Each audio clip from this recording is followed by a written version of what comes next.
Hello everyone and welcome to our YouTube channel target for IQ. आज इस video में हम सीपीसी का सेक्शन नंबर 10 कवर करेंगे जो कि है res sub judice. Okay, so section 10 of the code deals with the doctrine of res sub judice. यहाँ पे जो रेस टर्म है, रेस का मतलब होता है कोई भी थिंग या मैटर, और सब्जुडिस का मतलब है अंडर कंसिडरेशन, यानी कोई भी मैटर अभी अंडर कंसिडरेशन है, यानी वो अभी उस पर एक तरीके की डिबेट कह सकते हैं, अभी उस पर हियरिंग चल रही है, अभी वो पेंडिंग है, अभी उसका वो हर्ड एंड फाइनली डिसाइडेड नहीं हुआ है मेरिट के बेसिस पे। ऐसा नहीं हुआ है कि दोनों पार्टीज़ को कोर्ट ने सुन लिया हो और एंड में एक डिक्री पास कर दी, डिक्री आ गई हो। तो अभी वो मैटर ऑन गोइंग है, अभी उसको अंडर कंसिडरेशन लेके रखा गया है। तो यहाँ पे रेस सब जुडिस का मतलब यही होता है कि मैटर अंडर कंसिडरेशन, यानी कि सूट अंडर पेंडेंसी। ओके, तो हर एक सेक्शन का या हर एक लॉ का एक बेसिक ऑब्जेक्टिव होता है, एक बेसिक पर्पस होता है। तो सेक्शन 10 का यहाँ पे जो बेसिक पर्पस है दैट इज़ कि जो भी मतलब कंकरेंट, यानी कि जो साइमल्टेनियस जुरिस्डिक्शन के कोर्ट होते हैं, उनको एक ही मैटर पे अगर दोनों कोर्ट जो है एक ही मैटर पे दोनों जो है वो ट्रायल चला रहे हो, तो यहाँ पे अगर पैरेलल लिटिगेशन चला रहे हो, तो यहाँ पे जो है एक फाइनल कंक्लूजन कभी निकल ही नहीं पाएगा। हो सकता है दूसरी कोर्ट ने दूसरी पार्टी के फेवर में डिक्री दी हो और दूसरे कोर्ट ने दूसरे पार्टी के उसमें दिया हो, तो यहाँ पे कॉन्फ्लिक्टिंग जजमेंट आ जाएगा। तो यहाँ पे इस तरीके के कॉन्फ्लिक्टिंग जजमेंट को रोकने के लिए जो सेक्शन 10 है उसका basic one of the purpose है। और अगर हम ये दो पॉइंट देखें कि ऑब्वियसली मल्टीप्लिसिटी ऑफ प्रोसीडिंग्स को रोकने के लिए, अदरवाइज सूट फाइल होते जाएंगे और कितने ना जाने कितने सूट्स जो है वो कोर्ट में आ जाएंगे। ओके, अब सेक्शन 10 के कुछ बेसिक एसेंशियल हैं that needs to be fulfilled, तब जाके सेक्शन 10 का जो है एप्लीकेबिलिटी आएगा यहाँ पे। और अगर आप सिंपल लैंग्वेज में सेक्शन 10 को कहें तो that is stay of a suit, यानी कि अगर सेक्शन 10 के कंडीशन फुलफिल होते हैं तो जो सब्सिक्वेंट सूट है उस पर स्टे लग जाता है। ओके, तो कंडीशंस क्या क्या फुलफिल करनी है पहले वो हमें देखना होगा। सबसे पहले तो दो सूट्स होने चाहिए, एक फॉर्मर सूट और एक सब्सिक्वेंट सूट। फॉर्मर सूट जो पहले इंस्टीट्यूट किया गया हो और सब्सिक्वेंट सूट जो उसके बाद में आया हो। अब इसका कहने आगे फर्दर ये कहता है कि भाई फॉर्मर सूट फाइल हो गया, उस पर हियरिंग चल ही रही थी कि उस दौरान क्या हुआ कि दूसरी पार्टी, यानी कि one of the same parties ने जाके दूसरा सब्सिक्वेंट सूट फाइल कर दिया, यानी कि अभी पहले मैटर में कोई भी प्रॉपर एंड नहीं आया, अभी that was under consideration. And meanwhile दूसरी पार्टी क्या करती है कि उसे लगता है, मे बी उसे लगे कि भाई ऐसा है कि हो सकता है कि जो फॉर्मर सूट है उसमें मेरे फेवर में जजमेंट ना आए, तो मैं क्या करता हूँ कि दूसरा सूट फाइल कर लेता हूँ, और उसने ले जाके सब्सिक्वेंट सूट फाइल कर दिया। अब दूसरी चीज़ क्या है कि दोनों सूट में जो मैटर इन इशू है that should be directly and substantially the same. ठीक है, यानी कि जिस मैटर इन इशू पे फर्स्ट सूट में बहस हो रही थी वही same matter in issue subsequent suit में भी है, दोनों पार्टीज़ बिल्कुल सेम है। ठीक है, इंटरचेंज हो सकता है कि हो सकता है पहली पार्टी में जो प्लेंटिव था वो सब्सिक्वेंट सूट में डिफेंडेंट हो, ठीक है, but parties should be the same. और ये चीज़ जो है कि जो प्रीवियस कोर्ट, यानी जहाँ पे प्रीवियस सूट इंस्टीट्यूट था, जहाँ पे वो जो पेंडिंग था, उसके पास उस प्रीवियस सूट में जो रिलीफ मांगा गया है ना, उस रिलीफ को ग्रांट करने का जुरिस्डिक्शन होना चाहिए। ठीक है, the court in which the previous suit is pending must have the jurisdiction to grant the relief claimed in the former suit. अब ये कह रहा है कि प्रीवियस सूट किस कोर्ट में, मतलब लाइक जो प्रीवियस सूट है वो किस कोर्ट में पेंडिंग होना चाहिए। हो सकता है वही कोर्ट हो जिसमें आपने सब्सिक्वेंट सूट फाइल कर दिया, वही सेम कोर्ट हो, उसमें पहले से ही एक मैटर पेंडिंग था, वहाँ जाके हमने दूसरा सूट फाइल कर दिया, या कोई अदर कोर्ट इन इंडिया, या फिर इंडिया के लिमिट्स के बियॉन्ड अगर कोई कोर्ट है, but that should have been established by the central government या सुप्रीम कोर्ट के सामने। ठीक है, अगर ये सारी कंडीशंस फुलफिल हो जाती हैं तो इसका रिजल्ट क्या होगा, what will be the consequence of the same. So here in the consequence will be कि जो आपका सब्सिक्वेंट सूट था वो स्टे लग जाएगा, उस पर अब फर्दर जो है कोर्ट जो है ट्रायल कंडक्ट नहीं करेगा, वहाँ जहाँ तक था वहाँ पे ही स्टे कर जाएगा।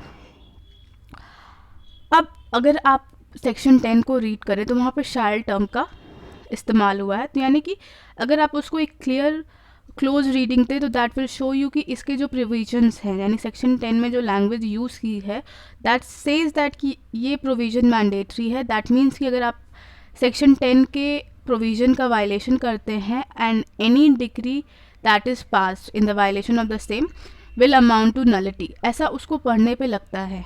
बट एक्चुअल में सेक्शन 10 की जो लैंग्वेज है that is directive in nature, okay, that is directive in nature. और अगर सेक्शन 10 के वायलेशन में कोई डिक्री पास होती है तो वो ज़्यादा से ज़्यादा इरेगुलर हो सकती है, but that will not amount to nullity. और ये जो बात है सुप्रीम कोर्ट ने बहुत ज़्यादा केसेस में ये चीज़ को बार बार कहा है, ठीक है। एक केस है पुखराज डी जैन वर्सेस जी गोपाला कृष्णा। इस केस में कहा गया था कि अ decree pass in the contravention of section 10 is not a nullity and can not be disregarded at the stage of execution because it's just a rule of procedure. अब देखते हैं कि इंटरिम ऑर्डर्स पे सेक्शन 10 की क्या applicability है। Interim orders basically क्या होते हैं, जैसे कि टेम्प्रेरी इंजंक्शन हो गया, इस तरीके के जो ऑर्डर्स होते हैं वो जो एक सूट की कंटिन्यूटी में मीनवाइल पास होता है। यानी कि अभी हो सकता है अब टेम्प्रेरी इंजंक्शन के लिए किसी ने एप्लीकेशन लगाया, उस पर हियरिंग हुई, फिर कोर्ट ने एक ऑर्डर दे दिया कि हाँ ठीक है, one of the party is temporarily injected, okay, तो ये सारे ऑर्डर्स हैं। तो क्या इस पे सेक्शन 10 की एप्लीकेबिलिटी है? देखिए सेक्शन 10 सब्सिक्वेंट सूट में सूट को सब्सिक्वेंट कोर्ट में सूट को इंस्टीट्यूट यानी सूट फाइल करने से नहीं रोकता है। सेक्शन 10 इस चीज़ को बार नहीं कह रहा है। सेक्शन 10 बस एक सिंपल सी बात कहता है कि अगर किसी पार्टी ने सूट फाइल कर दिया तो उसके बाद क्या होगा। अगर सब्सिक्वेंट कोर्ट में जाके किसी पार्टी ने सूट फाइल कर दिया और ऐसा पाया गया कि भाई सेम मैटर इन इशू पे प्रीवियसली सूट इंस्टीट्यूटेड है and that is still under the consideration, तो वहाँ पे स्टे लग जाएगा, ठीक है। तो ये स्टे किस पे लगा रहा है? ये बेसिकली स्टे ट्रायल पे लगा रहा है and trial is related to recording of the evidences, okay. तो और जो आपके इंटरिम ऑर्डर्स होते हैं ये that is not a part of a trial, ठीक है। वहाँ पे क्योंकि वहाँ पे उसकी एप्लीकेशन फाइल होता है, तो इंटरिम ऑर्डर्स जो है तो यहाँ पे सेक्शन 10 जो है इंटरिम ऑर्डर्स पे एप्लीकेबल नहीं होगा because that stage the trial and not the interim orders. अब कुछ इसके इलस्ट्रेशंस हैं कि जिस पे सेक्शन 10 एप्लीकेबल नहीं है, that is the suit pending in the foreign के कोर्ट, जो सेक्शन 10 में क्लियरली दिया हुआ है कि अगर फॉरेन कोर्ट में कोई सूट पेंडिंग है तो in that case section 10 has no applicability there, interim orders पे नहीं लगेगा एंड समरी सूट पे नहीं लगेगा। अब बात आती है कि what is the test, how will you check कि भाई सेक्शन 10 एप्लीकेबल है कि नहीं। तो there was a case name Radha Dev versus Deep Narayan wherein court held that the test for the applicability of the section 10 is whether the decision in the previous instituted suit would operate। तो इस case में कहा गया था कि जो previously instituted suit है अगर वो डिसाइड हो जाता है तो क्या वो एक रेस जुडिकाटा की तरह सब्सिक्वेंट सूट पे काम करेगा कि नहीं। अगर वो करता है, मतलब यहाँ पे एक तरीके से प्रिज्यूम किया जाएगा कि इन केस अगर प्रीवियस सूट जो है वो डिसाइड हो जाता है and if it act as a res judicata on the subsequent suit, यहाँ पे रेस का जो स्पेलिंग है वो मिस्टेक हो गया है, that is a typing mistake, इसको आप करेक्ट कर लेना। तो अगर that will act as a res judicata on the subsequent suit, तो इन दैट केस जो है अगर ऐसा होता है तो सेक्शन 10 जो है वो एप्लीकेबल होगा एंड जो सब्सिक्वेंट सूट है उसको स्टे कर दिया जाएगा। एक और केस है national institute of mental health and neuro science VC परमेश्वर, ये 2005 का केस है। इसमें कहा गया था कि in this case it was held that when the subject matter of the two proceedings is not the same then the application to stay suit is not tenable, okay। अब inherent power to stay यानी कि section 10 as I told you कि एक directive principle है। इन case अगर section 10 नहीं भी होता तो in that case also court के पास सेक्शन 151 के अंडर इनहेरेंट पावर होती किसी भी मैटर को स्टे करने की if the required conditions are fulfilled. Even when the provisions of section 10 does not strictly apply, a civil court has the inherent power under section 151 to stay the suit to achieve the ends of the justice, okay। So this was all about section number 10 of the CPC। I hope आपको ये video अच्छी लगी हो। कोई भी query हो तो please do let me know in the comment section. Thank you.